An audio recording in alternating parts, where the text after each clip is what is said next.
महाराष्ट्र में विधानसभा चुनाव की तारीखों के ऐलान के बाद अब महायुति में सीट बंटवारे को लेकर शुरू हुआ मंथन खत्म हो चुका है। महायुति में जिन 48 सीटों पर पेंच फंसा हुआ था, उसका समाधान भी खोज लिया गया है।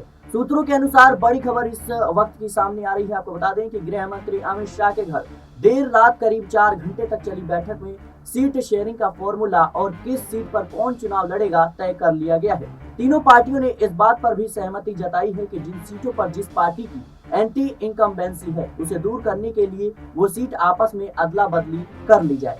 बैठक में लिए गए निर्णय के मुताबिक भारतीय जनता पार्टी करीब 151 सीटों पर चुनाव लड़ सकती है, जबकि शिवसेना 84 और एनसीपी करीब 53 सीटों पर चुनाव लड़ सकती है। राज्य की तीनों पार्टियां पहले ही 240 सीटों पर तालमेल बना चुकी थी, जिसे बीजेपी शीर्ष नेतृत्व के सामने रखा गया। सूत्रों के मुताबिक जिन 48 सीटों पर तालमेल नहीं हो पा रहा था, उसे कल देर रात अमित शाह और जेपी नड्डा के सामने रखा गया। इस बैठक में CM Eknath Shinde, deputy CM Ajit Pawar समेत महायुति के कई शीर्ष नेता मौजूद रहे।